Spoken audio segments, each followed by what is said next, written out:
ಹರೇ ಕೃಷ್ಣ. 4ನೆಯ ಅಧ್ಯಾಯ.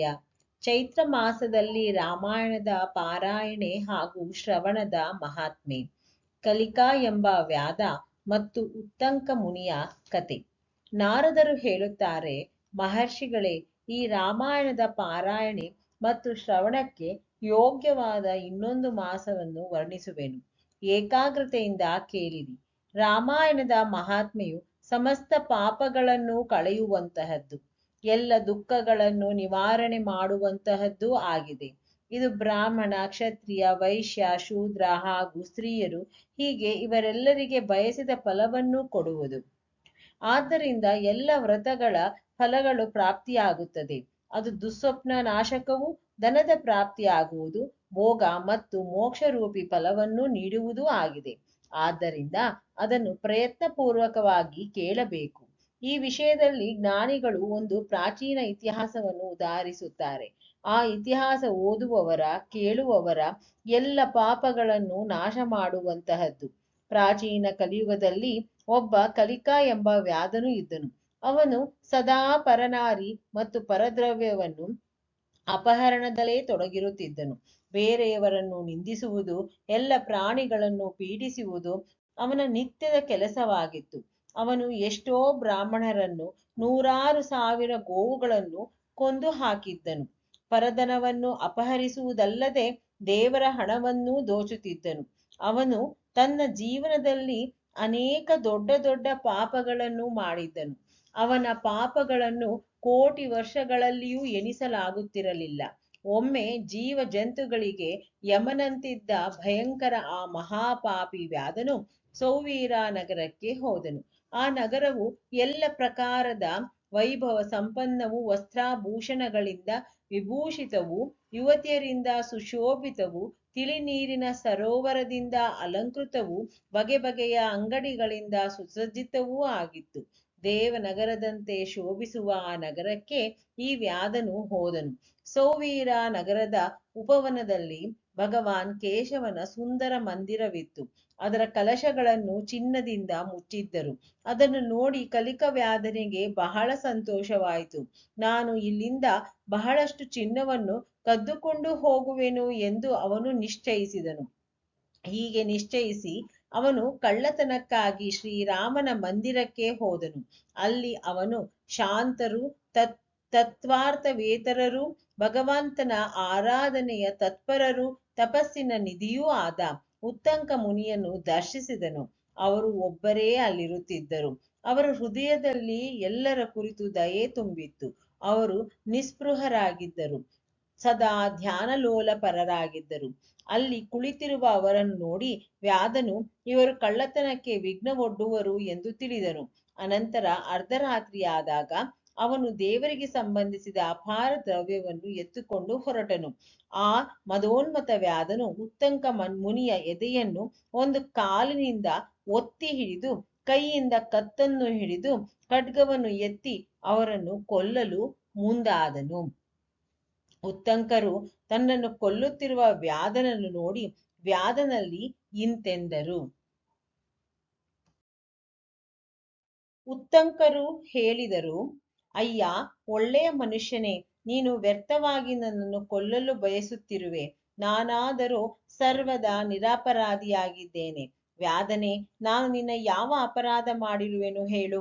ಜಗತ್ತಿನಲ್ಲಿ ಜನರು ಅಪರಾಧಿಯನ್ನೇ ಪ್ರಯತ್ನಪೂರ್ವಕ ಹಿಂಸೆ ಮಾಡುತ್ತಾರೆ. ಅಯ್ಯ ಸಜ್ಜನನೇ, ನಿರಪರಾಧಿಯನ್ನು ವ್ಯರ್ಥವಾಗಿ ಹಿಂಸಿಸುವುದಿಲ್ಲ. ಶಾಂತ ಚಿತ್ತ ಸಾಧು ಪುರುಷರು ತನ್ನ ವಿರೋಧಿಯಲ್ಲಿ ಹಾಗೂ ಮೂರ್ಖ ಮನುಷ್ಯನಲ್ಲಿ ಕೂಡ ಸದ್ಗುಣಗಳ ಸ್ಥಿತಿಯನ್ನು ನೋಡಿ ಅವರನ್ನು ವಿರೋಧಿಸುವುದಿಲ್ಲ. ಪದೇ ಪದೇ ಬೇರೆಯವರ ಬೈಗುಳಗಳನ್ನು ಕೇಳಿಯೂ ಕ್ಷಮಾಶೀಲನಾಗಿರುವವನು ಉತ್ತಮನೆಂದು ಹೇಳಲಾಗಿದೆ. ಅವನು ಭಗವಾನ್ ಶ್ರೀ ವಿಷ್ಣುವಿಗೆ ಅತ್ಯಂತ ಪ್ರಿಯನೆಂದು ಹೇಳಲಾಗಿದೆ. ಇತರರ ಹಿತ ಸಾಧನೆಯಲ್ಲೇ ತೊಡಗಿರುವ ಸಾಧುಗಳು ಯಾರಿಂದಲಾದರೂ ತನ್ನ ವಿನಾಶದ ಸಮಯ ಉಪಸ್ಥಿತವಾದರೂ ಅವನೆಂದಿಗೂ ವೈರವನ್ನು ಮಾಡುವುದಿಲ್ಲ. ಗಂಧದ ಮರ ತನ್ನನ್ನು ಕಡಿಯುವ ಕೋಲಿಗೂ ಸುಗಂಧವನ್ನೇ ಕೊಡುತ್ತದೆ. ಅಯ್ಯ, ವಿಧಿಯು ಬಹಳ ಬಲಿಷ್ಠವಾಗಿದೆ. ಅದು ಜನರಿಗೆ ನಾನಾ ರೀತಿಯ ಕಷ್ಟ ಕೊಡುತ್ತದೆ. ಎಲ್ಲ ವಿಧದ ಸಂಘದಿಂದ ರಹಿತನಾದವನಿಗೂ ದುಷ್ಟ ಜನರು ಸತಾಯಿಸುತ್ತಾರೆ. ಅಯ್ಯ, ದುರ್ಜನರು ಈ ಜಗತ್ತಿನಲ್ಲಿ ಅನೇಕ ಜೀವಿಗಳಿಗೆ ಅಪರಾಧವಿಲ್ಲದೆ ಪೀಡಿಸುತ್ತಾರೆ. ಬೆಸ್ತರು ಮೀನುಗಳನ್ನು, ನಿಂದಕರು ಸಜ್ಜನರನ್ನು, ಬೇಡನು ಜಿಂಕೆಗಳನ್ನು ಕಾರಣವಿಲ್ಲದೆ ಹಿಂಸಿಸುತ್ತಾರೆ. ಅಯ್ಯ, ಮಾಯೆಯು ಬಹಳ ಪ್ರಬಲವಾಗಿದೆ. ಅದು ಸಮಸ್ತ ಜಗತ್ತನ್ನು ಮೋಹದಲ್ಲಿ ಕೆಡಹುತ್ತಿದೆ. ಹೆಂಡತಿ, ಮಕ್ಕಳು, ಮಿತ್ರರು ಮುಂತಾದವರು ಮೂಲಕ ಎಲ್ಲರನ್ನೂ ಎಲ್ಲ ರೀತಿಯ ದುಃಖಗಳಿಂದ ಜೋಡಿಸಿ ಬಿಡುತ್ತದೆ. ಪರಧನವನ್ನು ಅಪಹರಿಸಿ ತನ್ನ ಹೆಂಡತಿ ಮಕ್ಕಳನ್ನು ಸಾಕುವ ಮನುಷ್ಯನು ವ್ಯರ್ಥನು. ಏಕೆಂದರೆ ಕೊನೆಗೆ ಅವೆಲ್ಲವನ್ನು ಬಿಟ್ಟು ಒಬ್ಬಂಟಿಗನಾಗಿ ಪರಲೋಕದ ದಾರಿ ಹಿಡಿಯುತ್ತಾನೆ. ನನ್ನ ತಂದೆ, ನನ್ನ ತಾಯಿ, ನನ್ನ ಹೆಂಡತಿ, ನನ್ನ ಮಕ್ಕಳು, ಈ ಮನೆ ಮಠ ಎಲ್ಲವೂ ನನ್ನದೇ ಎಂದು ಇಡುವ ವ್ಯರ್ಥ ಮಮತೆಯೇ ಪ್ರಾಣಿಗಳಿಗೆ ಕಷ್ಟ ಕೊಡುತ್ತಾ ಇರುತ್ತದೆ. ಮನುಷ್ಯನು ಗಳಿಸಿದ ಧನವನ್ನು ಕೊಡುತ್ತಾ ಇರುವ ತನಕ ಜನರು ಅವನಿಗೆ ಸಹೋದರ ಬಂಧುಗಳಾಗಿ ಇರುತ್ತಾರೆ. ಅವನು ಗಳಿಸಿದ ಹಣವನ್ನು ಎಲ್ಲ ಬಂಧು ಬಾಂಧವರು ಸದಾ ಭೋಗಿಸುತ್ತಾ ಇರುತ್ತಾರೆ. ಆದರೆ ಮೂರ್ಖ ಮನುಷ್ಯನು ತಾನು ಮಾಡಿದ ಪಾಪದ ಫಲರೂಪಿ ದುಃಖಗಳನ್ನು ಒಬ್ಬನೇ ಅನುಭವಿಸುತ್ತಾನೆ. ಉತ್ತಂಕ ಮುನಿಗಳು ಈ ಪ್ರಕಾರ ಹೇಳುತ್ತಿರುವಾಗ ಅವರ ಮಾತುಗಳ ಕುರಿತು ವಿಚಾರ ಮಾಡಿದ ಕಲಿಕವ್ಯಾಧನು ಭಯದಿಂದ ವ್ಯಾಕುಲನಾಗಿ ಕೈ ಮುಗಿದು ಪದೇ ಪದೇ ಹೇಳತೊಡಗಿದನು. ಸ್ವಾಮಿ, ನನ್ನ ಅಪರಾಧಗಳನ್ನು ಕ್ಷಮಿಸಿರಿ.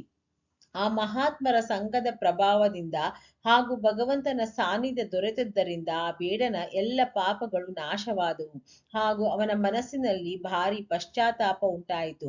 ಅವನು ಹೇಳಿದನು, ವಿಪ್ರವರ್ಯರೇ, ನಾನು ಜೀವನದಲ್ಲಿ ಭಾರಿ ಪಾಪಗಳನ್ನು ಮಾಡಿರುವೆನು. ಆದರೆ ಅವೆಲ್ಲವನ್ನು ನಿಮ್ಮ ದರ್ಶನ ಮಾತ್ರದಿಂದ ನಾಶವಾಗಿ ಹೋದವು.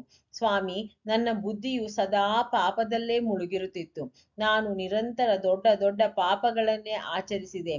ಅವುಗಳಿಂದ ನನ್ನ ಉದ್ಧಾರ ಹೇಗೆ ಆಗುವುದು? ನಾನು ಯಾರಿಗೆ ಶರಣು ಹೋಗಲಿ?